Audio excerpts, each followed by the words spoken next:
La chambre d'accusation près la cour d'Alger a refusé ce mercredi 2 février la demande de remise en liberté provisoire introduite en faveur des influenceurs placés sous mandat de dépôt le 20 janvier. Les stars algériennes des réseaux sociaux resteront donc en prison en attendant leur jugement. Numidia Lezoul, Stanley, Rivka, et d'autres influenceurs moins connus font face à de lourdes accusations. Ainsi, la chambre d'accusation près la cour d'Alger a confirmé la décision du juge d'instruction près le tribunal de Dar el Beida. Elle confirme le maintien en mandat de dépôt des 11 accusés dans l'affaire Futurgat. Numidia Lezoul, Stanley, Rivka et 8 autres accusés dont le prioritaire de la société Futurgat resteront donc en prison en attendant leur procès. Le collectif de défense des accusés a introduit un recours auprès du tribunal pour demander leur libération. Il a demandé de transformer le mandat de dépôt en placement sous contrôle judiciaire. Il faut souligner que ces influenceurs sont accusés dans le cadre de l'affaire Futurgat, une entreprise qui a escroqué plus de 70 étudiants. Numidia Lezoul, Stanley et Rivka font face à de lourdes accusations.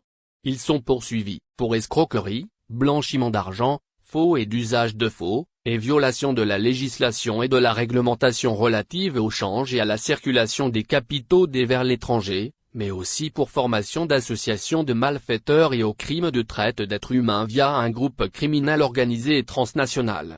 Il faut également rappeler que les victimes de cette escroquerie orchestrée par les sociétés Futurgat, Svitosviti et Incide.com sont tous des étudiants qui désiraient poursuivre leur cursus à l'étranger. Ces étudiants auraient versé à ces sociétés fictives des montants allant de 300 000 dinars à 3 millions de dinars algériens chacun. Les influenceurs impliqués dans cette affaire auraient également perçu d'importantes sommes d'argent, en contrepartie de la promotion faite aux sociétés impliquées. Après que les hostilités se sont déclenchées entre Algériens et les pays voisins, l'ex-joueur tunisien Ziad Jaziri emboîte le pas et s'en prend au vert. Apprenez tout, ce 2 février 2022. D'après les récentes déclarations de l'ancien attaquant tunisien, Ziad Jaziri, les Tunisiens disposent d'un niveau supérieur à celui des Algériens au foot. Ainsi, nous citons, « Depuis quand les Algériens étaient-ils meilleurs que nous au football ?» C'est en tout cas ce qu'il a prononcé fièrement dans l'une des émissions sportives de la chaîne tunisienne. Dans ce sens, l'ancien international tunisien de 43 ans a ajouté que le joueur tunisien n'avait pas eu pleinement l'occasion d'être sur le terrain par rapport à leurs homologues algériens, puisqu'il soutient que ces derniers ont envahi le championnat tunisien. À cet effet, l'intervenant a estimé que les professionnels algériens n'ont pas brillé en Tunisie comme on leur fait la promotion. Car, il poursuit, seuls quelques-uns ont réussi. C'est à l'image de Youssef Belahi, Abdelmoumen Djabou, Bagdad Bounedja et Bil Ziri, a-t-il détaillé. En fustigeant le choix de certains clubs tunisiens, Jaziri a souligné que la plupart des joueurs algériens disputant actuellement des matchs au championnat tunisien sont ordinaires. De plus, il appuie que ces footballeurs venus d'Algérie ne méritent pas les millions qu'ils reçoivent.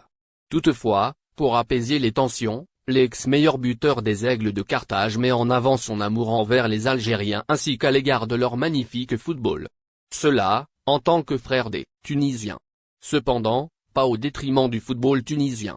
Football, les médias tunisiens se déchaînent contre l'équipe d'Algérie. En effet, depuis la défaite de la Tunisie contre l'Algérie en finale de la Coupe arabe au Qatar, les médias tunisiens n'ont cessé de critiquer les joueurs algériens. Grâce au but signé par Amir Seyou et Yassine Brahimi, les coéquipiers de Rem Boli a remporté la compétition au score de 2-0. Néanmoins, cette victoire est restée en travers de la gorge des Tunisiens considérant l'équipe algérienne locale victorieuse comme une création tunisienne. En argumentant leurs propos, ils mentionnent 4 importants joueurs de cette équipe tels des professionnels qui évoluent dans le championnat tunisien.